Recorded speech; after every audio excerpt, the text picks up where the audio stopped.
누구든지 스스로 경건하다 생각하며 자기 혀를 제갈 물리지 아니하고 자기 마음을 속이면 이 사람의 경건은 헛것이라. 하나님 아버지 앞에서 정결하고 더러움이 없는 경건은 곧 고아와 과부를 그 환난 중에 돌보고 또 자기를 지켜 세속에 물들지 아니하는 그것이니라. 할렐루야! 오늘 함께 예배를 드리는 우리 믿음의 성도 여러분, 주님께서 이 시간 가정 예배를 드리는 여러분의 가정마다 함께 가셔서 하나님의 크신 은혜를 부어주시는 귀한 시간이 되기를 간절히 소망합니다. 사람은요, 주변 환경의 영향을 많이 받는 존재입니다. 주변 환경이 어떠하냐에 따라서 행동은 물론 생각과 삶의 모습까지도 변하게 됩니다.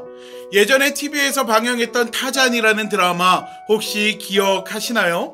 저는 이 드라마를 보면은요, 동네 친구들과 함께 를 외치면서요, 친구들끼리 따라와 치타 이야기하며 온 동네를 누비던 것이 생각이 납니다. 이 타잔은요, 1914년 미국의 소설가 에드거 라이스 버로스라는 사람이 쓴 소설입니다. 아프리카 밀림 속에 버려진 아기 타잔이 유인원들에 의해서 길러져 자라다가 우연히 미국인 과학자 일행을 구해준다라는 이야기입니다. 여기서 우리가 주목할 것은요, 타잔은 사람이지만 유인원들에 의해서 길러지면서 정글에 익숙한 삶을 살아가게 되었다라는 것이죠. 이는 단지 소설에서만 가능한 이야기일까요? 아닙니다. 우리가 잘 아는 정글북이라는 소설이 있습니다. 모글리라는 이 아이는요, 늑대에 의해서 자라나게 되죠.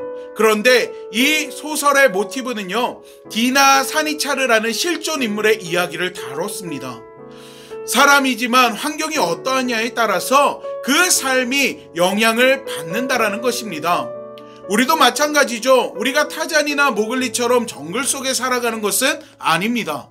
하지만 우리가 속한 세상은요, 정글만큼 수많은 유혹과 어려움이 있는 곳입니다.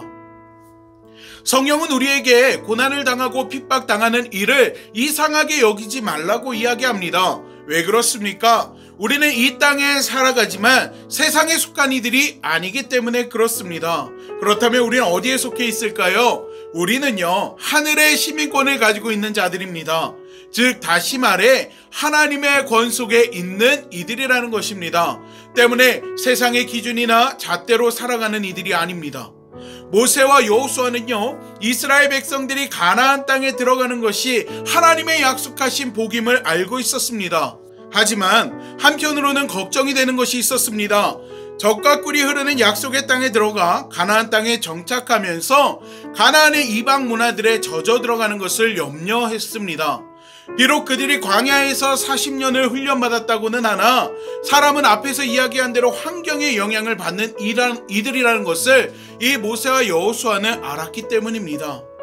사랑하는 믿음의 성도 여러분, 우리도 마찬가지입니다. 우리도 교회를 다니며 예수님을 믿고 기도하며 예배를 드리는 하나님의 거룩한 백성들입니다.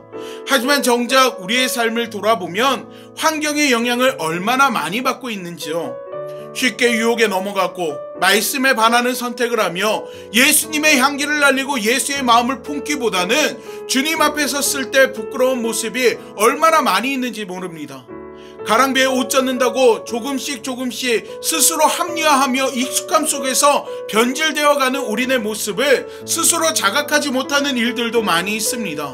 그러면서 우리는 경건하다, 믿음이 좋다라는 착각에 빠지게 되어 그러한 신앙을 가지고서 믿음 생활하며 나는 하나님 앞에 거룩한 사람이라고 이야기할 때도 있습니다.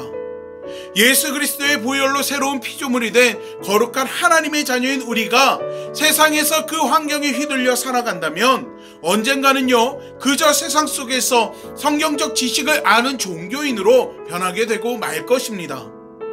사랑하는 믿음의 성도 여러분, 지금 여러분의 삶의 자리는 어떻습니까? 주님과 동행하며 주님과 함께하는 삶을 살고 있습니까? 정결하고 더러움이 없는 경건의 자리에 여러분이 지금 서 계십니까? 오늘 본문의 말씀처럼 정결하고 더러움이 없는 경건을 실천하는 삶을 살아가는 여러분이 되기를 간절히 소망합니다. 그런데요, 문제가 있습니다. 이렇게 살아가는 것이 참 힘듭니다. 그렇죠? 로마서에서 사도 바울도 마음속에 하나님의 법과 죄의 법이 서로 싸운다라고 이야기합니다. 하지만 이 싸움에서 100% 이길 수 있는 승리하는 방법이 있습니다. 그것은 바로 성령을 의지하는 것입니다. 요한복음에 보면 예수님께서 제자들의 발을 씻기시면서 이렇게 말씀하십니다. 내가 너희에게 행한 것 같이 너희도 서로 행하게 하려 하여 본을 보였노라. 우리가 성령을 의지할 때 우리를 위해 본을 보이신 예수님의 모습이 가르침이 생각나게 하는 일을 성령님께서 하십니다. 성숙한 그리스도인의 삶은요, 단지 지식적으로 아는 삶이 아닙니다. 실천이 동반되어야 합니다. 참된 경건의 삶은 사람에게 인정받는 삶이 아니라 하나님 앞에 인정받는 삶임을 우리가 늘 기억하면서 주변 환경에 휘둘리는 삶을 살아가지 아니하고 여러분의 삶을 통해서 주변 환경을 변화시키고 이끌어갈 수 있는 삶을 살아가기를 간절히 축원합니다. 우리 시간 기도하겠습니다. 사랑의 하나님, 우리가 우리의 믿음을, 우리의 신앙을 혹 과대평가하고 살고 있지는 않는지요? 스스로 믿음이 좋다 하며 우리의 믿음이 점점 변질되어 가고 있음을 스스로 자각하지 못하는 삶을 살아가고 있지는 않은지 오늘 말씀을 통해서 우리의 삶을, 우리의 신앙을 돌아보게 하여 주시고 믿음의 눈을 통하여서 우리의 현재의 신앙의 모습을 발견할 수 있게 하여 주시옵소서. 그리고 오늘 본문 말씀처럼 우리의 삶이 세상 가운데 휘둘리는 삶을 살아가는 것이 아니라 성령님의 의지함을 통하여서 우리에게 가르치시고 생각나게 하시는 그 은혜를 통하여서 이 땅 가운데 변화를 일으키고 예수의 향기를 날리고 우리의 삶을 통해서 예수 그리스도의 삶을 증거하고 증명하는 인생을 살아갈 수 있도록 하나님 함께하여 주시옵소서. 하나님, 우리의 삶을 돌아봤을 때 단지 성경적인 지식으로 하나님 우리의 신앙이 좋다라고 착각할까 두렵습니다. 이 시간 하나님께서 우리의 믿음의 눈을 열어주셔서 신앙의 믿음의 본질을 하나님 우리가 발견케 하여 주시고 하나님을 더욱더 의지할 수 있는 믿음과 신앙인이 될 수 있도록 하나님 함께하여 주시옵소서. 오늘 함께 나눈 말씀이 한 주간을 살아갈 수 있는 믿음의 말씀이 될 수 있게 하여 주시고 우리가 우리의 삶 속에서 성령님을 의지함을 통하여서 성령의 인도하심을 따라 살아갈 수 있는 믿음의 그리스도인들을 될 수 있도록 함께하여 주시옵소서. 주님 행하실 그 일들을 믿고 의지하며 예수님의 이름으로 기도하옵나이다. 아멘.